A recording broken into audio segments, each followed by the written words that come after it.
پیچھے ہو جائے پلیز. اطہر بھائی کو بلایا ہے. کیسے آپ ٹھیک ٹھاک ہیں؟ آرام سے پلیز پلیز آرام سے. پیچھے میڈیا ہے. ایک منٹ آرام سے پیچھے ہو جائے. اطہر بھائی ادھر سے آرام سے. ایک منٹ بھائی تھوڑا سا پیچھے یار.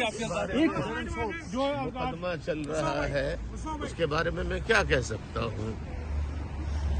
جو الزامات لگائے گئے آپ پہ کیا سمجھتے ہیں وہ ٹھیک ہے؟ جو میں اس بارے میں کوئی کمنٹ نہیں کر سکتا ہوں. معاملہ سب جوڈس ہے اور اس کے علاوہ میں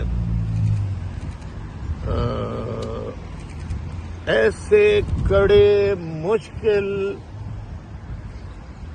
امتحانات سے اپنی 45 ایئرس کی 45 سالہ جد و جہد میں سینکڑوں مرتبہ ایسے مراحل سے گزر چکا ہوں اور اللہ نے مجھے استقامت دی. میں ثابت قدم رہا اور میں نے کبھی کسی بڑے سے بڑے کٹھن حالات میں مایوسی اختیار نہیں کی میں نے، اور نہ آج مجھے کوئی مایوسی ہے. کیوں کہ جو بڑے مقاصد ہوتے ہیں ان کے لیے اللہ تبارک و تعالی جو فیصلہ کرتا ہے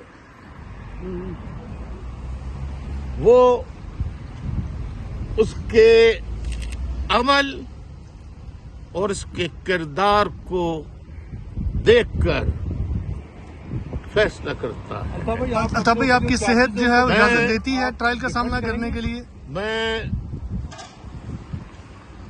اپنے چاہنے والوں سے، اپنے پیاروں سے، اپنے وفا پرست ساتھیوں سے کہنا چاہوں گا کہ اس کڑے وقت میں آپ کسی قسم کی افواہوں پر کان نہ دھریں اور ثابت قدم رہیں، اتحاد کا مظاہرہ کریں اور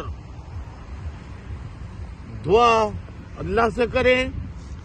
باقی الطاف حسین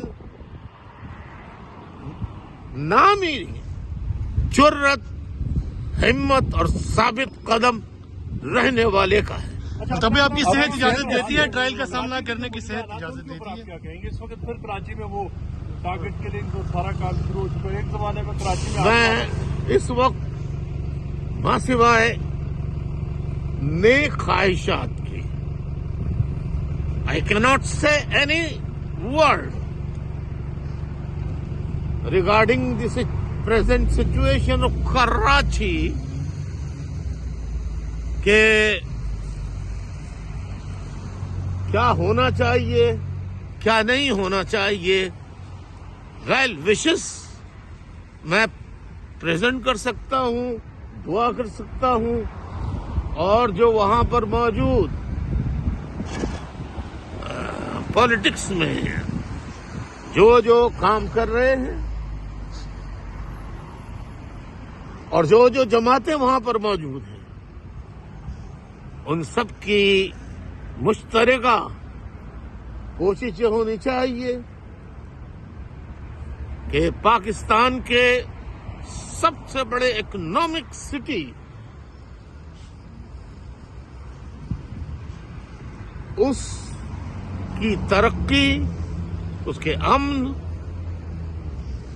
کے لیے جو اپنا کردار ادا کر سکتے ہیں وہ کردار ادا کریں. الطاف بھائی آپ کی صحت اجازت دیتی ہے ٹرائل کا سامنا کرنے کی؟ جو آپ سے الگ ہو گئے، آپ ان کے رول کو کیسے دیکھتے ہیں اس وقت جو کراچی